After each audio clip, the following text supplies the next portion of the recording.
Shalom Aleichem, peace be unto you, and once again, I am so glad to tell.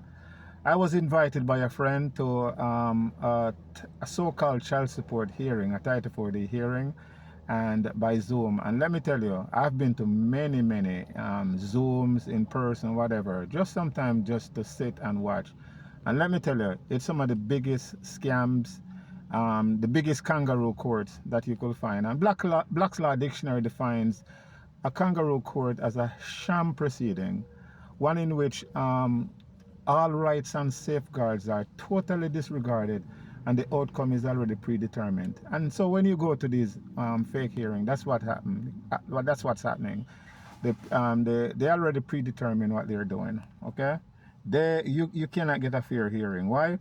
Because all the actors who are involved, they're getting paid um, to railroad you and take your money. Okay, that's how it is.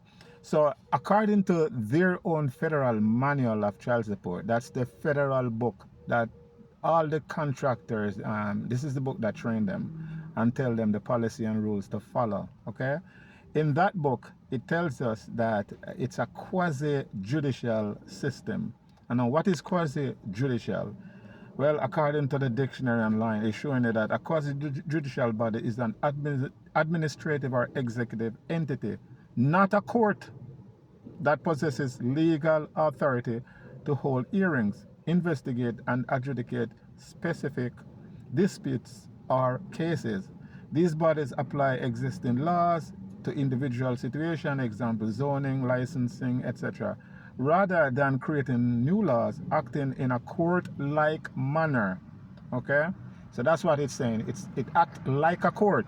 It is not a court. I keep telling people when they say they go to court, I say, do not belittle the court. That is not a court. Okay, they even tell you in 42 U.S.C. 654 parenthesis 3 that it calls for a single and separate organizational unit. Okay, it's single and separate from the court. It is not a court. You're not going to a court. Never have, never will be. Okay, and these are some of the key characteristics of a quasi-judicial proceedings. Adjudication, for example, it focused on applying regulation to specific persons or properties.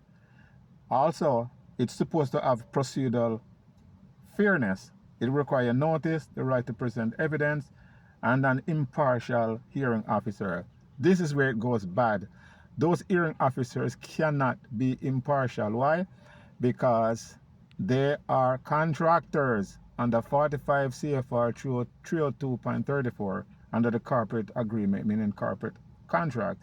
So they are paid to railroad the people in a nutshell. Okay, the hearing officer, the commissioner, the magistrate, whosoever sitting up there, the Title 4D enforcers, the state enforcers, prosecutors, they are all in it. They're all in the scam, so you cannot get any impartial hearing. It's a record-based decision. Ruling are based on evidence presented during the hearing.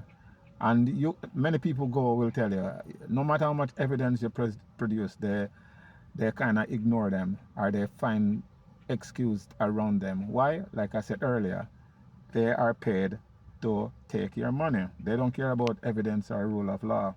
Okay? Reviewable. Decisions can generally be challenged in a court of law. So if their decisions can be challenged in a court of law, that's another way of them telling you it is not a court of law. Okay, this this is unbelievable how they get away with this corruption. Independence. Okay, decision makers are expected to be neutral, often insulated from political influence. We know none of this is true.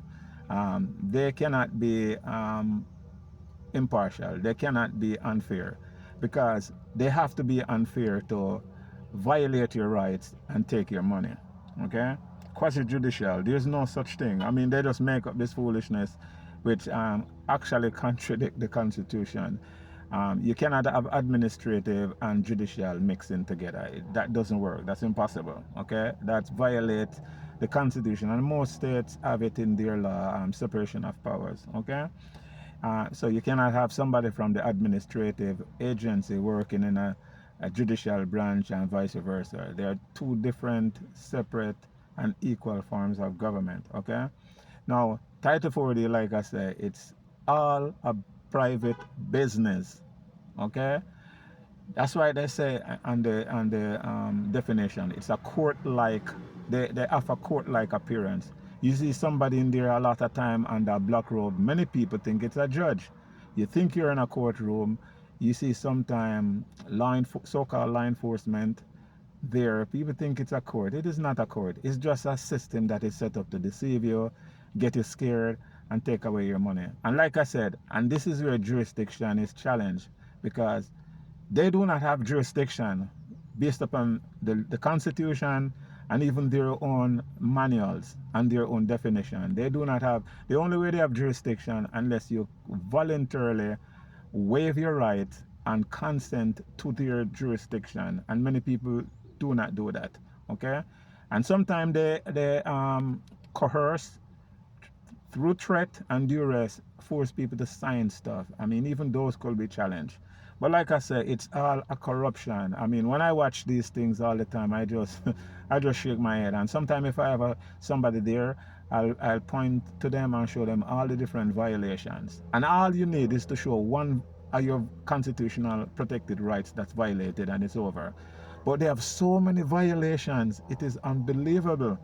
But like I said, they get away because of ignorance and also fear. So a lot of people are fearful. People tell me when they go there, they're like, they get nervous and sometimes they don't know what to say. No, grow up here if you know what, man. These people are more fearful of you than you think if you know your stuff, okay? Another thing that they do, when you think that you sue them, you're not suing a judge, you're not suing a government actor, you're suing a contractor, okay? And so what they do, they hide under the branch of the government, and then they say, oh, you know what? We claim immunity, 11th Amendment immunity. The problem with that is the 11th Amendment immunity is for government actors operating in their official capacities, okay? These 34D hearing actors, they are acting as private contractors. And there's case ruling that states once you leave the Constitution, you cease to represent the government. Okay? So they are not government actors. However, what they do in lawsuits, they rely on their bar members, bodies, to rescue them by just turning a blind eye to the law and just rule in their favor. That's how the corruption continues. And if you notice, a lot of time when people go there, they're normally trying to tell them, oh, why don't you get an attorney? Why? Because an attorney's job is to turn you over to them. Okay? It's just that plain and simple. The word attorney came from the Latin word attorn, which means to turn over. In ancient Rome, the attorney's job was to turn over property to the government. Okay? So people, do your research. You have an arsenal of information. You have the Constitution on your side. You have natural rights on your side. Common law rights on your side.